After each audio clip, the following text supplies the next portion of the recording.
So the Cardinals have won 11 World Series since 1901. I saw that they had won a World Series in 1882 in the American Association, and I'm very happy that Baseball Reference does not include that in their 11 World Series. I guess that would be 12. So those don't not a World count. Series. Right. Well, they list it in Baseball Reference as a World World Series. Series. Well, it's probably because it's counted as a championship, but it's not a World Series. They didn't call it that. But they put it in there. If you look at it, it'll say that feels cheaty. I agree. It's a little weird to me. Sorry. So they have the furthest west team in the major leagues was the Cardinals from 1880 all the way until 1958. So that's kind of weird to think about. The Cardinals were the furthest west team. Right, because when you think about modern-day St. Louis and where it is in the country, you would never think that as the westernmost point of the country. But that did shape a lot of their early franchise in a way, and why there's such a big fandom in comparison to a lot of other fan bases that aren't the Yankees. Because, let's be clear, the Yankees will always be in a class of their own in terms of a spread out fan base in terms of baseball. But the Cardinals have a reach across a lot of the United States that no other team reaches, because that for the longest time they were the furthest west team. So if you were a baseball fan, especially a much older baseball fan that lived anywhere in the country that wasn't the East Coast, the Cardinals were the closest team for you. They were your team. And that's a great point. And for some reason, and I don't know if I really buy into it, but don't you always hear this thing about the Cardinals? They have the best fans, right? They're the most knowledgeable baseball fans. Like, what is that? Now people talk about that derisively. People more talk. No. What I'm saying is people talk about Cardinal fans saying stuff like that. So it's like I don't feel like people really consider that to be true anymore. I think it's more something that was just sort of a previous stereotype that now is... They really know their baseball. Kind of looked at as almost like a self-aggrandizing statement by the Cardinal fans. And they may well be very good baseball fans. But you can't call yourself the best fan base or the most knowledgeable fan base. I think that was like, something like that. I don't know if you knew that for a while, the Arizona Cardinals... way before they were the Arizona Cardinals, were the St. Louis Cardinals. Yes. And so they had, when I was a kid growing up, they had the football Cardinals and the baseball Cardinals. And it was very confusing, like when you were trying to read stories about the team, because you had to figure out which sport you were reading about, when they talked about the Cardinals. And I just thought that was the dumbest thing ever, to name the football team the same name. Of course, the Cardinals in St. Louis came from Chicago in football. Right, and that's why they kept the name. But they could have changed the name, my goodness. I don't think anybody would have blinked if they had done that. And what I also didn't know is I always thought Branch Rickey, like I always think of him as the Dodgers, the guy who brought in Jackie Robinson, and we know that he was responsible for instituting the farm system and sort of growing that. But he did that. He was the manager of the Cardinals from 1919 to 1925. And I think that's one of the things that's interesting with the Cardinals is they have been the Cardinals since 1900. They've never been anything other than the Cardinals. Right. And there's not a lot of teams that you can that can say that about themselves, that they've only ever been one thing their entire life. So I think that's really cool for the Cardinals that they have played almost 20,000 games in their history. And they're probably going to eclipse that mark within the next, probably before 2030, I think, within the decade. And they're another one of those teams that has that ridiculous winning record, right? Because they've had so much success in their history. They've won 52% of their games all time. Right. Which is really good. Which, I mean, if you think about it, doesn't sound that impressive, but when you think about the number of games they've played, they're 1,000 games over 500. Right. And I always think of the Cardinals when I think about World Series. And what also came to pass was, so I know they won in 26, they won in 31, in 34, in 42, in 44, and 46. Those 6 is what I always try to remember. Those are like the Cardinals. 6 in 20 years. Well, that's pretty impressive. So they had the Gas House Gang Cardinals, as they called them in the 1920s. And Branch Rickey was the manager in 1925. The moment he wasn't the manager anymore, they won the World Series. Now, because they had that kind of success, whereas the Dodgers weren't quite winning those numbers of World Series. No, you're right. Were they more seen as the powerhouse of the National Yes. League and sort of the answer to the Yankees? Yes, I think so. And obviously, they're in second place in our World Championship list, and that's exactly right. So the Dodgers, if you remember, right, they made it to the World Series in 1920 and lost to the Cleveland Indians, and then they didn't get back until the 40s. So the Cardinals, in the meantime, are winning these things. They're winning. They won 2 in every decade, which is, I mean, for your fans, that's just amazing. They won 3 in the 40s. Right, and you got to really enjoy that because that's a period of sustained success that not a lot of teams ever never have. And so Branch Rickey did do the farm system thing with the Cardinals after he left the managerial position. He went into the front office, and that's where he came up with the idea of sort of nurturing and coming up with a steady stream of players and coming up with the Class A's, B's, C's, and they came up with all these leagues and had all these players because the reserve clause was still there, and everybody owned the players, and he was sort of leaning into that. And he was like, well, wait a second. I can get these guys into a system that makes it easier for me to elevate my talent when I have complete control of them. Yeah, this works great for me. Yeah, and just taking advantage of the system that was actually already there. Right, it wasn't like he was doing anything that was against the rules or exploiting anything. He was just taking advantage of a system that was already exploitative. And, Branch Rickey is probably way more a good guy than not. So let's I'm not saying he's be clear a bad about guy. that. I'm just saying more that they were able to use the reserve clause's existence to to their benefit advantage, themselves. to their advantage. So let's start with the retired numbers. I like to name them and say, do you know these players? Because some of them go pretty far back, and I think in the Cardinals case, you will know them, and I think that's for the most part, why they're a great franchise, right? So announcer Jack Buck, I don't believe what I just saw. Joe's father. Joe's dad. Rogers Hornsby didn't have a number, so they retired his initials at that point. And then you've got Ozzie Smith. I know Ozzie Smith, obviously. obviously. Red Shane East, only because we talked about him recently. We talked about him, so I know him. And he came over in a trade and helped lead the Cardinals to the World Series in the 40s, and then became their manager, and they won a World Series under him. So he's sort of like a famous Cardinal for that reason. He's a Cardinal, like one of those guys that was just such a big part of the franchise. And then Stan the Man, obviously Stan Musial. If you're a baseball fan, you know Stan Musial. 23 seasons or 22 seasons, all with the Cardinals. A fan of baseball history, I should say, because obviously somebody could be a fan of today's baseball and have no idea who Stan Musial is. Certainly, wow. So for me, I would say that it's easy for me to say that top 5 hitter all time.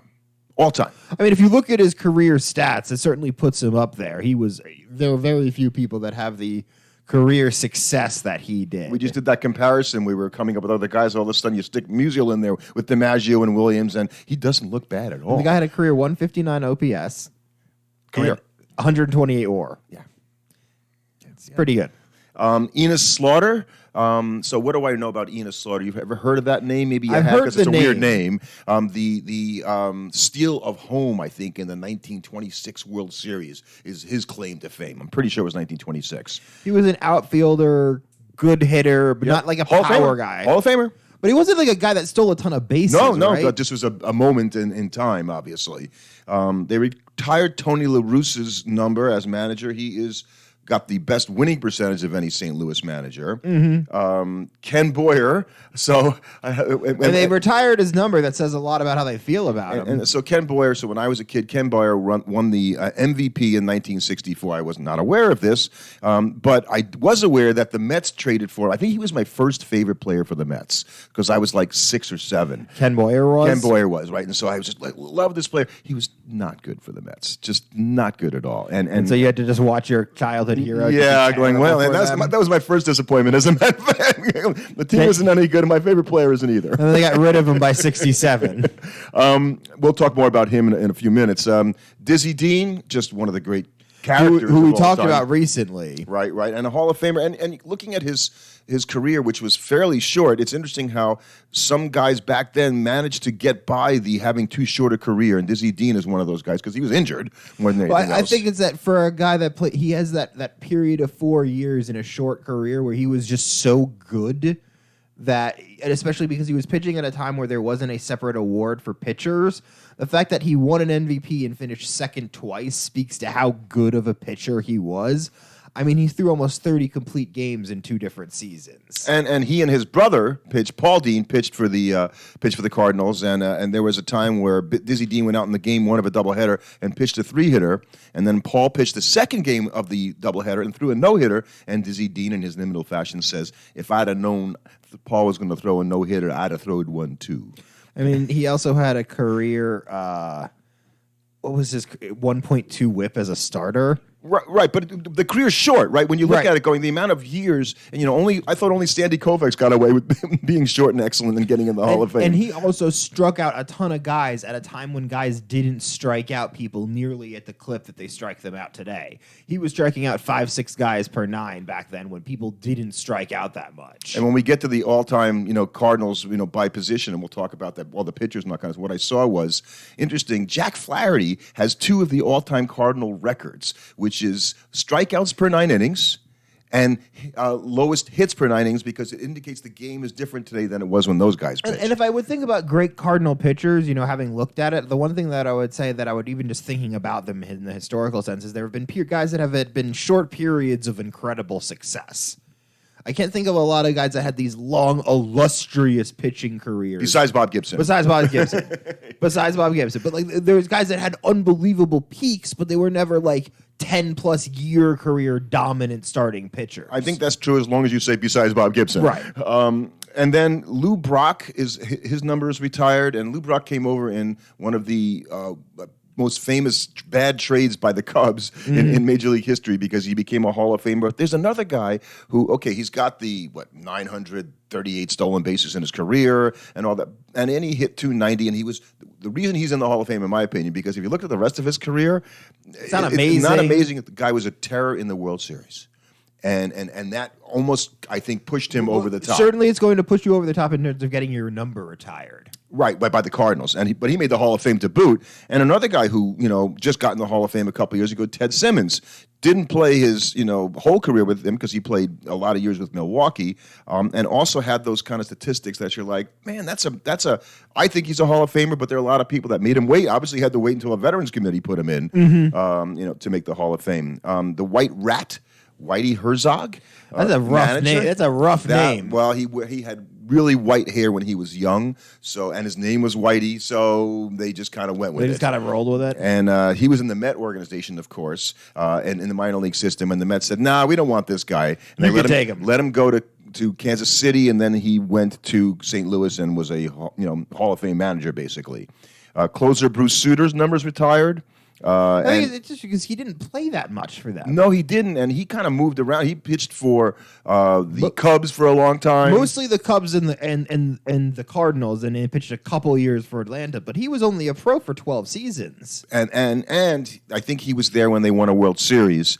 In '82. So I think you get your number retired, like you were saying before, if you're really important in a team that wins the World Series. I guess that was Bruce Sutter against Raleigh Fingers in that World Series closer-wise. I didn't even think about that until Gibson, obviously. August Gibson Busch, is Gibson, and the owner August Busch. So those are your. I don't think you could call the owner. Can you really retire the owner's number? No, he did it himself. Yeah, that doesn't. I don't really. That doesn't feel okay. So let's talk about some of the greatest Cardinals of all time. Right, so those are the Cardinals retired by numbers. Position, and you will hear many of those same names on this list that we're about to go through, because obviously, if we're going to the all-time Cardinal pitcher, there is only one candidate for that, and it is a very easy answer, and that is obviously Bob Gibson. For the reasons you said before, that Dizzy Dean, as great as he was and Hall of Fame as he was, didn't do it for as long as Bob Gibson did it for 17 seasons. Right. He would apparently knock his own mother down in the batter's box if she was standing over the plate. A legendary baseball story. If one oft a bit too much repeated. Well, that repeated, as well as the one where I guess in his last at bat against Gibson, a player named Pete Lecoq hit a home run. That was late in Gibson's career. So I guess he's like in a fantasy camp, about 10 years later, and his son Pete Lecoq comes up and he drills him. Like you remembered it? Yes. I just think that's great. Gibson also said something about steroids that I thought was really interesting in an interview well after his career. And he goes, "Look, I didn't do that stuff." And he goes, "Would you have done it? Was available?" He goes, "I don't know. I might have." Right.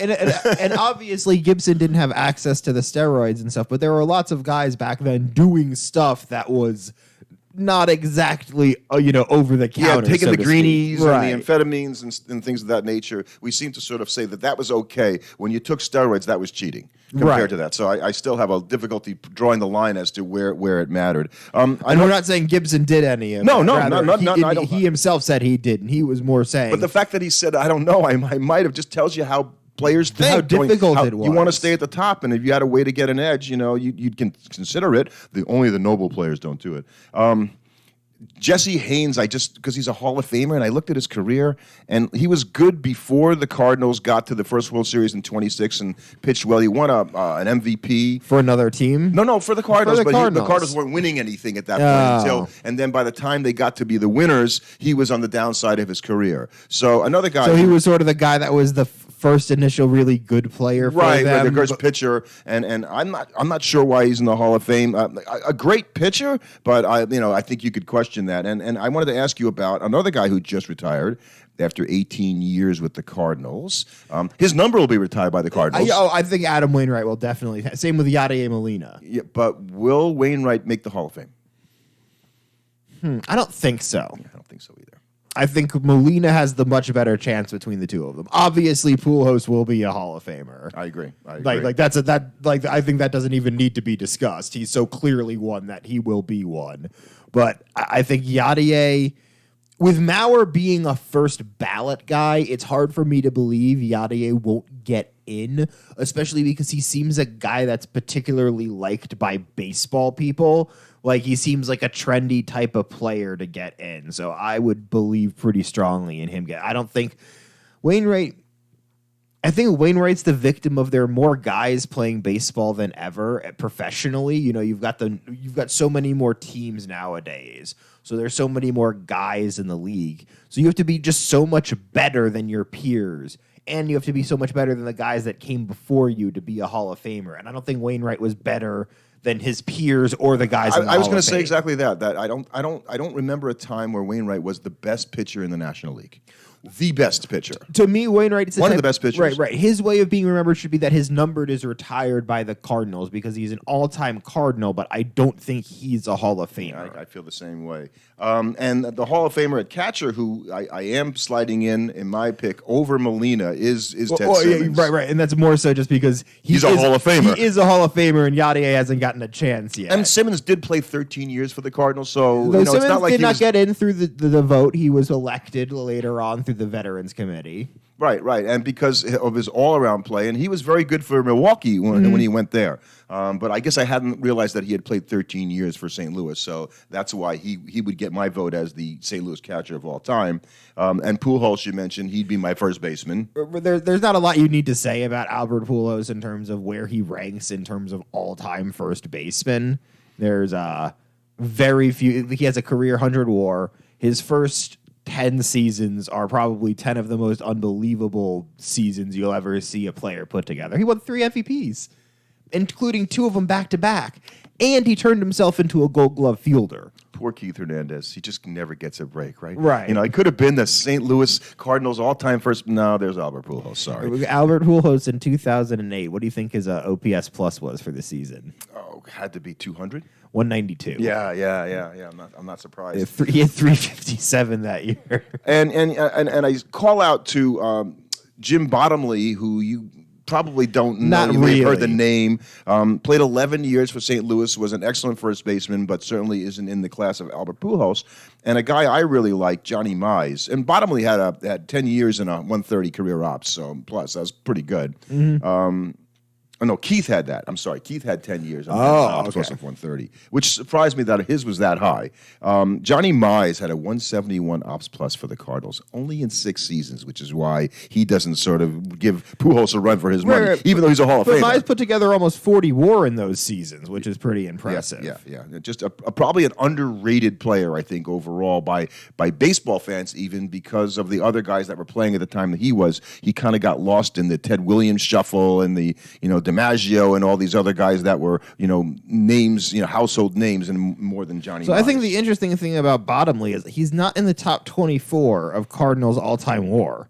Right, and nor does he have his number retired. Right, but he's a Hall of Famer. Yeah. He played for more than just the Cardinals, though. Right, but it's interesting that that he put together enough seasons on the he was on the Cardinals for that long, but he didn't really seem to do much for them. And that's why he's not in that slot. No. Second base was pretty easy. And I have the Rogers Hornsby with 13 seasons at second base as my all-time Cardinal second baseman.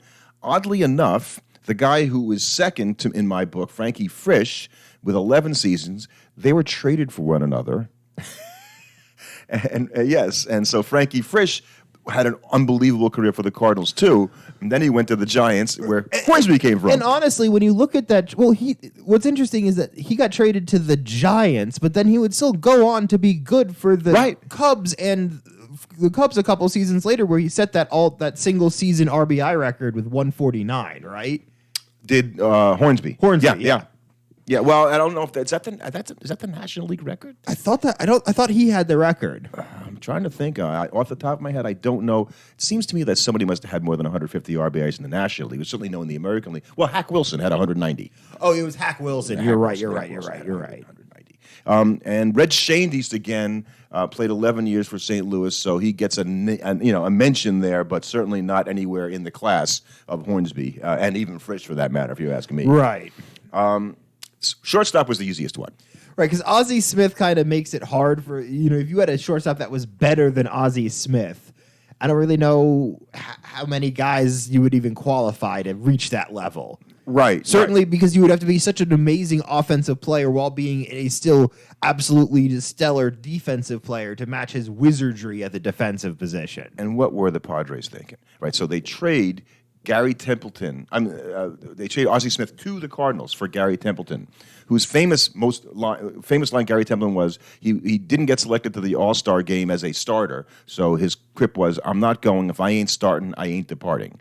Okay, so Gary Templeton got traded to the Padres, had like a season or two pretty decent there, and then was never heard again. And Ozzie Smith is a Hall of Fame ball player. Ooh, not a great deal for the Padres. Yeah, and Smith, what I really liked about his game over the years, and I watched his whole career pretty much, was that when he came up, he was a punch and Judy hitter, right? And at shortstop, and was still the great defensive shortstop. Do the handspring every year before the first game at opening day. But he turned himself into a solid.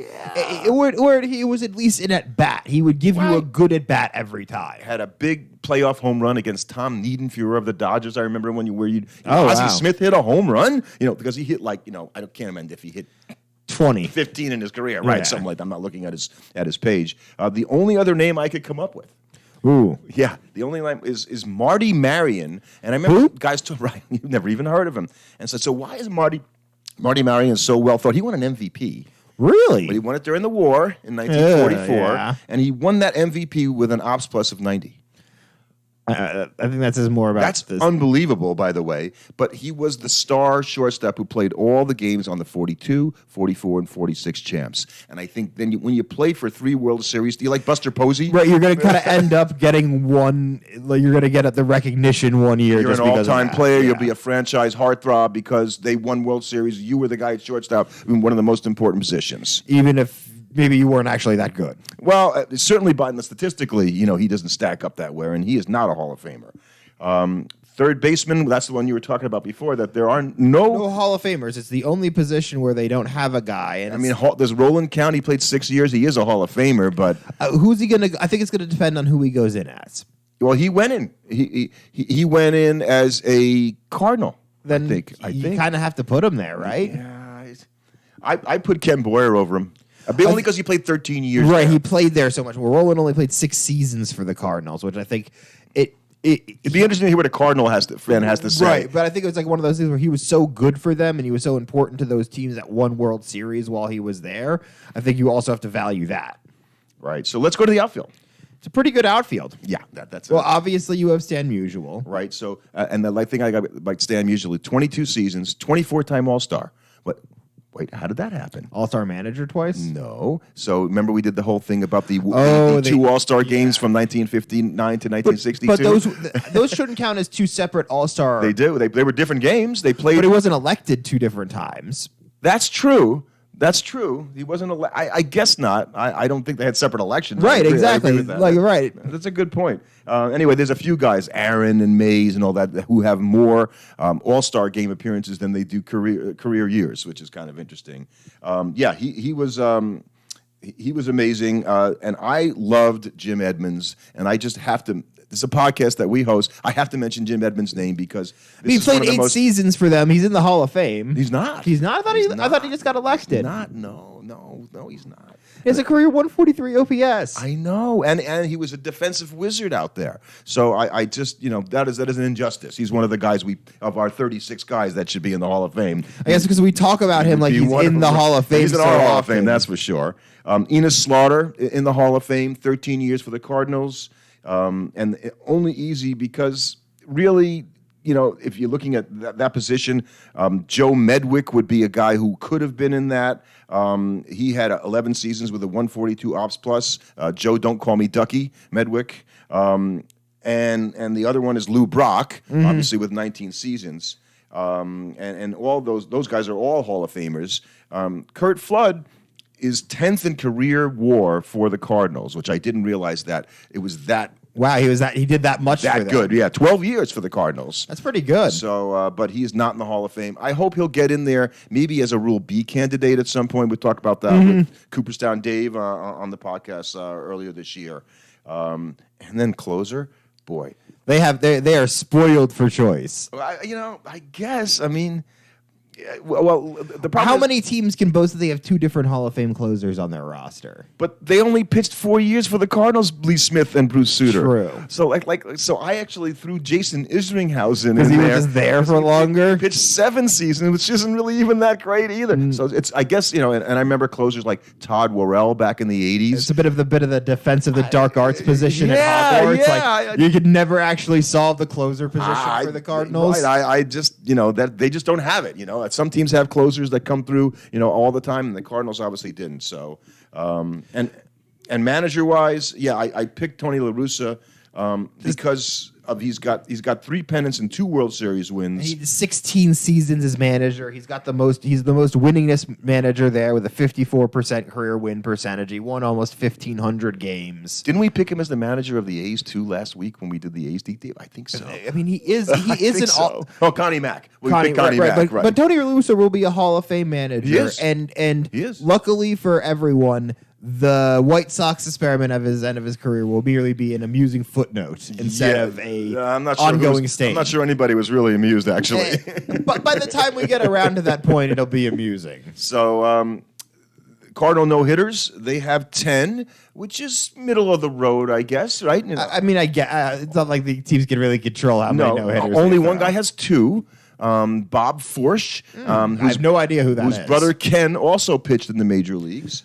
Not for the Cardinals, because it's weird that they would have that many brothers that pitched for them at the same time. Right. I don't think he pitched for the Cardinals. And then when you look at the all-time leaders for pitching, for instance, I'm guessing it's mostly Bob Gibson, right? You expect him to be there. I mentioned the thing about Jack Flaherty having 2 stats all-time Cardinals because of the way the game changed, right? Right. Hits per innings pitched and strikeouts per innings pitched.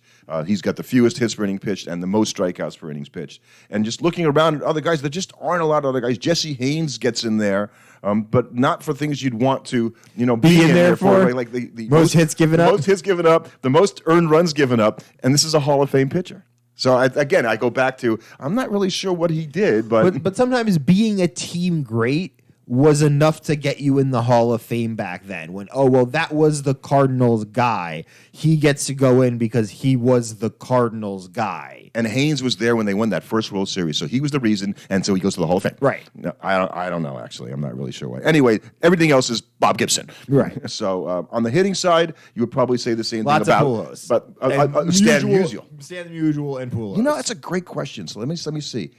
I don't think Albert Pujols owns one all-time hitting record for the Cardinals. Home runs. Albert Pujols. Let's see. Where is it? Hits Musial, triples Musial, doubles Musial, total bases Musial, home runs Musial. Oh, wow. Yes. Runs batted in Musial, bases on balls I guess he Musial. played for the Angels for a long time, and he did hit. I always thought he was just so bad for the the Angels, that like all of his stuff was with the Cardinals, but I guess that's just not really true. So basically, Stan Musial. The only Mark McGwire holds a few all-time records, and he didn't even play all that long for the Cardinals. Well, but he holds the ones that are easier when you didn't play as much because he holds slugging like, slugging percentage. Right, exactly. And adjusted ops plus. And I'm thinking Stan Musial. If you had to ask Stan Musial to calculate adjusted ops plus, he would go, "What are you talking about?" And Pujols was only like 6 home runs behind Musial. He's not far behind him. No, but Stan Musial is the guy. And the other surprising thing is that Rogers Hornsby doesn't have a lot of all-time records for a guy. Well, again, that's more because you've got Musial blocking them all up. Yeah, he's just kidding. And Frankie Frisch, is in there for one thing. And Yadier Molina is in there with an all-time Cardinal record. Double plays grounded into. Ooh, not the best, not the most ignominious of It is records. not going to stop him from making the Hall of Fame, that's for sure. No, I don't think anybody's going to talk about that. So they're a team that has a fan base that is worldwide and nationwide, probably the most famous team in the National League history, would you say? Over the Giants? Over the Dodgers? Over the Dodgers? Maybe not these days? Historically. Yeah, historically. I mean, because they got the 11 World Series to boot. Right. But I think it's just difficult for them this year, because you have a positive outlook of the Cardinals going into 2024 because, well, it can't be worse than last year. Last year was bad. Last year was rough. Last year was bad. And the manager kept his job somehow. Ollie Marmol, and I guess talk about patience and all that stuff. The ownership and management seems to believe in him, so he's got. I imagine he's got this year to prove them right, because it's going to be hard not if they have another poor season to keep that job. And even if they get a better season this year from Goldie and Arenado, they just. I'm not buying that team. Yeah, even with Jordan Walker, it doesn't feel like there's enough on that roster to really make a difference to be a team that threatens the Titans of the National League and the Braves and the Phillies and the Dodgers. Right. And I should have started this by saying, so one of our listeners, and we do have them, Rebecca from Taiwan, she wrote to us, has to be a year and a half ago, because she really liked the deep dives, and we're coming down to the stretch. I got one more, all the way in the first or the second one or third one, and she's like, I really like, I'm a big Cardinal fan living in Taiwan, and I love when you talk about, the Cardinals, and so Rebecca, this one's for you.